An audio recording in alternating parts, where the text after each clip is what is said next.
Everyone, I can't lie to you, this might not be the breaking news you want to hear, but there are reports coming out from very reliable journalists around the future of Emil Smith-Rowe, and Karim Benzema doesn't look like it's going to happen. We're going to break that all down and try look ahead to what is coming for Arsenal's transfer window, because it could be nothing, Cecil. I wish I could start with more energy than this, but this isn't the kind of breaking news. It's not all, nothing's concrete, set in stone. True. But we do need to break down the rumours that, not rumours, reports. The West Ham are in talks with Arsenal over a loan move for Smith-Rowe.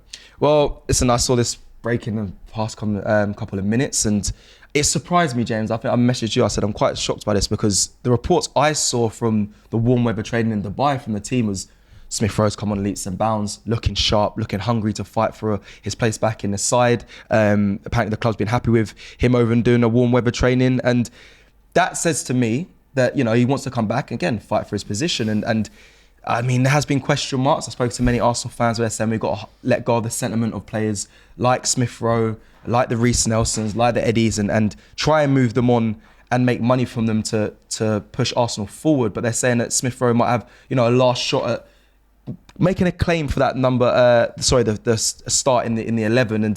And I hope that is for him, if I'm completely honest, because from the reports, like I said, they're happy with him. I would like to have seen that. This West Ham one doesn't make sense. A loan as well. It's not like they're paying a load of money for Smith-Rowe. They're going to put him on loan. I don't know where he would play for West Ham. Would he play out on the left, or would they try and put him in the midfield? Where I would like to see him personally play in that number 8 role for Arsenal. But where are West Ham going to play him? Is that going to help his development when it comes to bringing him back to Arsenal? I think unless it's a loan, I mean, we don't listen again. It has only broke recently. These rumours or these reports. Sorry. So whether it's a loan with an option to buy, I don't know yet. But for me, doesn't make massive sense. I think I'd be more enticed if I heard a big club coming in for him for a big fee. This is a loan deal, which I think we shouldn't be looking at, because I feel like we're going to need the players going into the second half of the season. You touched on something that Mo said. Now, Mo joins us on Twitter Spaces often. He chats a lot to us. And to be fair, what he's been saying via his source has been very accurate, that, whether it be transfer news or whatever, and he said that Smith-Rowe looked really good out in Dubai training, and that Timber could be back very soon as well. So that is positive news, but we need to understand the what and the why. So let me give everyone the details around what's going on here. So according to ex-West Ham United employee who was at the front of everything with the Declan Rice stuff to Arsenal, so we can't just listen when it's good news and not listen when it's bad news. Fair. He said that West Ham are understood to be in discussions with Arsenal over a potential loan move for Emil Smith-Rowe.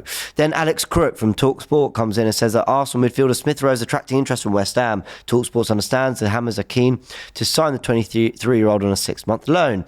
Then is it Jason Burt from the Telegraph, I believe? Yes, it is. Jason Burt from the Telegraph says West Ham have indeed registered interest in signing Smith-Rowe from Arsenal loan. Deal remains some way off, but it is being discussed. And then Mr.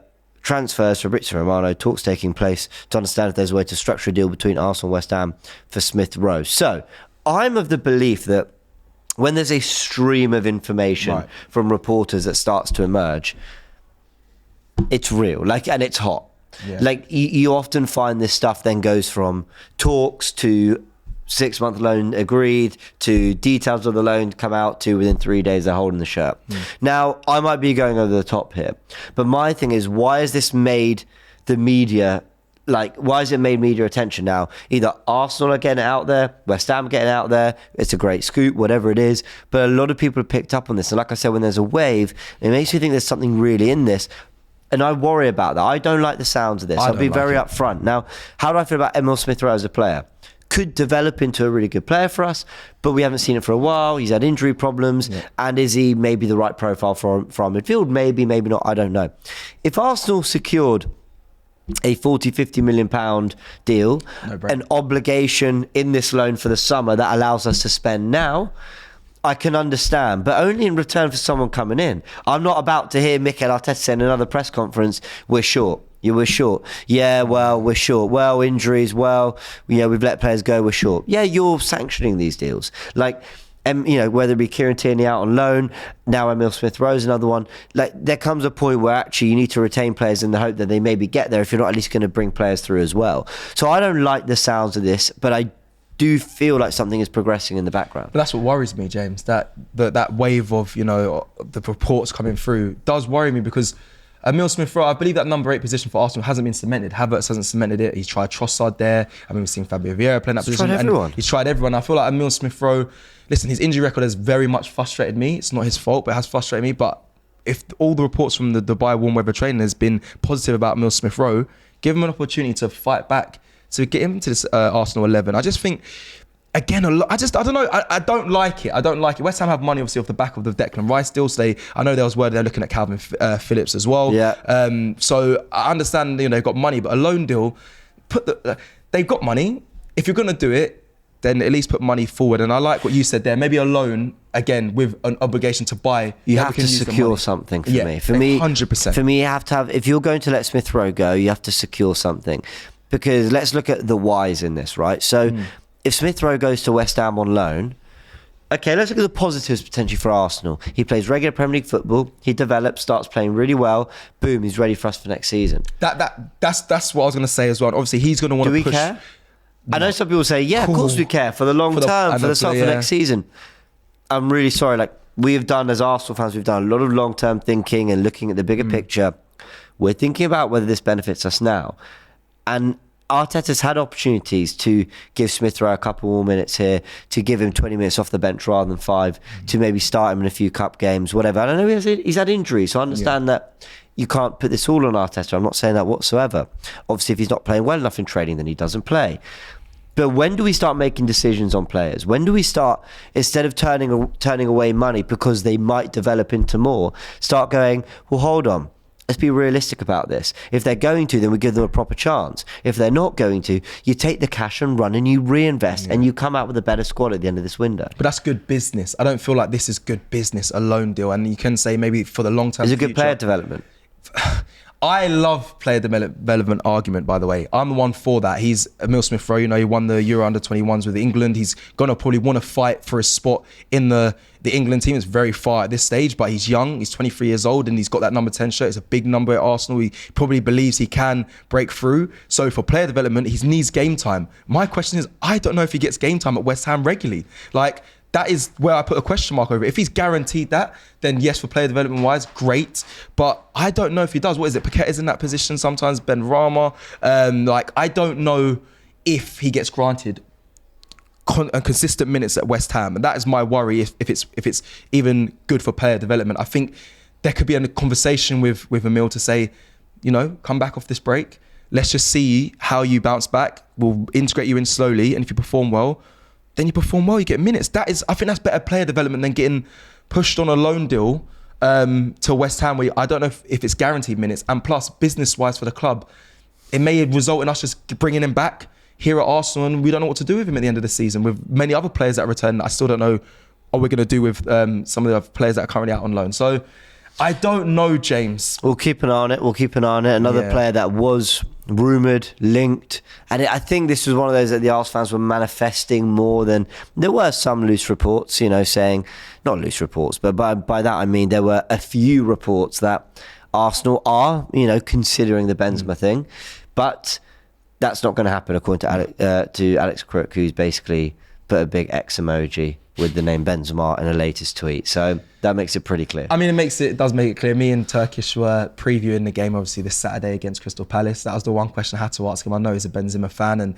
it is the conversation I've been doing spaces on X recently, and we've been literally debating the Benzema thing. Yes, he's got bring the right mentality. He's a quality striker. There's no doubt about that. I question marks whether, over when he's been away, I know Robbie's spoken about he's put on weight and he might not be the same striker of old. Whether that's still good enough for us, some people say it's still better than what we have. I didn't like it. I'm quite happy to hear that these rumours and links to Benzema are now put to bed. I do still want a striker. Let's not get that. I'd have really liked him. Would you? Yeah. Quite intrigued. I'm quite surprised to hear you say that. Scored 19 goals in 24 La Liga games this season. Last season before he went to Al Ittihad in the summer. I think the season before that was 27 goals, and I think wasn't that the year they won the Champions League. We're not asking him to come in and be the answer for 3 years. We're not even asking him to play every single game, but we're asking him to come in and add experience and add a bit of a killer instinct. And I think he'd walk the Premier League. And I don't mean he'd score a load of goals and he'd find it easy. I just mean I don't think he'd be phased. I think he'd be very ready to come in, do a job for 6 months, and yeah, thanks very much. I know, it really seemed like it sounds weird, a Manchester United deal. They always go, That's yeah, what when there was links, I was like, that seems right. That seems like what they have history of doing. It doesn't seem like Arsenal have history of bringing in those, players like Benzema, very respected, but coming towards the end of their career and coming in just as a stopgap. I feel like we can do better business than that, and that's going to be in the comments when we're saying, how dare you say that when it's a Benzema, look how good he is. And I understand you're going to say that, but I put trust in, this is mad for me to say this, but I trust in Edu and Mikel to solve the problem with a different sort of striker and get over the line. But that's just my thoughts on it. And it's the links are done now. I didn't actually believe it too much either, even though there was so much conversation around it. The same as with this West Ham one and Emile Smith-Rowe. I don't really believe it will happen, but there is a lot of talk around it, so we'll have to see. Okay, fair enough. I've got some quick yes and no's for you. Smith-Rowe, will he end up at West Ham? No. Can I give you one back? If they offered 30 million for him now, would you be happy to take that rather than no, keep him and let him fight for his place back in the Arsenal side? Yes or no? 30 million, would you take it? I think it's undervalued for the player, but I probably would. Undervalued, but you would take it. Well, look, I mean, whatever else they've got planned. If it's like that 30 million allows us to go spend the 50 on Onana, I'm thinking that's maybe worth the deal. I'm not saying Onana's necessarily better than Smith-Rowe, but where we have Vieira, we have Ødegaard, we have to get something out of Havertz. Like, we have attacking 8 positions. We need someone who's more of a regular box-to-box /6 who can cover for Partey's injury. So but do I think that Smith-Rowe can still develop? Yeah, I do. I've not given up hope on him, but I think we have to make some ruthless decisions. Same with Reece Nelson. I think Reece Nelson's a better player than we've seen, and I didn't feel that a year ago. Like, he's really won me over in the last 12 months, but we're not seeing it enough. So at that point, I'd take 20 million to maybe start afresh and get in the players that Arteta supposedly wants. So yeah, that's my first yes or no. Second one, do we sign a player this month? Yes or no? It's so annoying because I was like, I trust them to do business better than and not bring Benzema in, but I don't see us doing business this January. Fair enough. Do you? No. No, I'm leaning towards no. But I do think the transfer window is going to pick up and go mad, actually, between now and what's left of January. It's been too quiet. I said it on Forever Arsenal podcast, and I don't necessarily mean for Arsenal, but I think it will come alive. There are now reports that Newcastle are really considering Amadou Onana, Calvin Phillips, he has a move to do. Now Smith-Rowe's being linked. So I think there are things that are simmering in the background. I do want to end by also mentioning, just what you probably would have seen online if you haven't, is that, Ben White and Bukayo Saka have been able to rest their underlying injuries that they've had. So they should be coming back, hopefully, come this Saturday, fully fit and ready to go. Thomas Partey is also, what I've read, has been in training, full training, but they haven't covered it massively media-wise. But that's what I've seen so far. Well, let's hope that's true. Man, and business I hope to be done in this January is we let some players be sold. That's what I need. Fair enough. All right, everyone, let us know in the comment section below what you think. Alex Crook, he put a big X on his tweet for Benzema, but will it be Smith-Rowe holding the irons for... Did you like that? Did you like the outro, yeah? I've had that for 10 minutes. That was all right, wasn't it? Because one was bad for Palace, the intro, but that was... I couldn't even finish it. I just... I got too excited. Anyway. Let us know your thoughts in the comments below.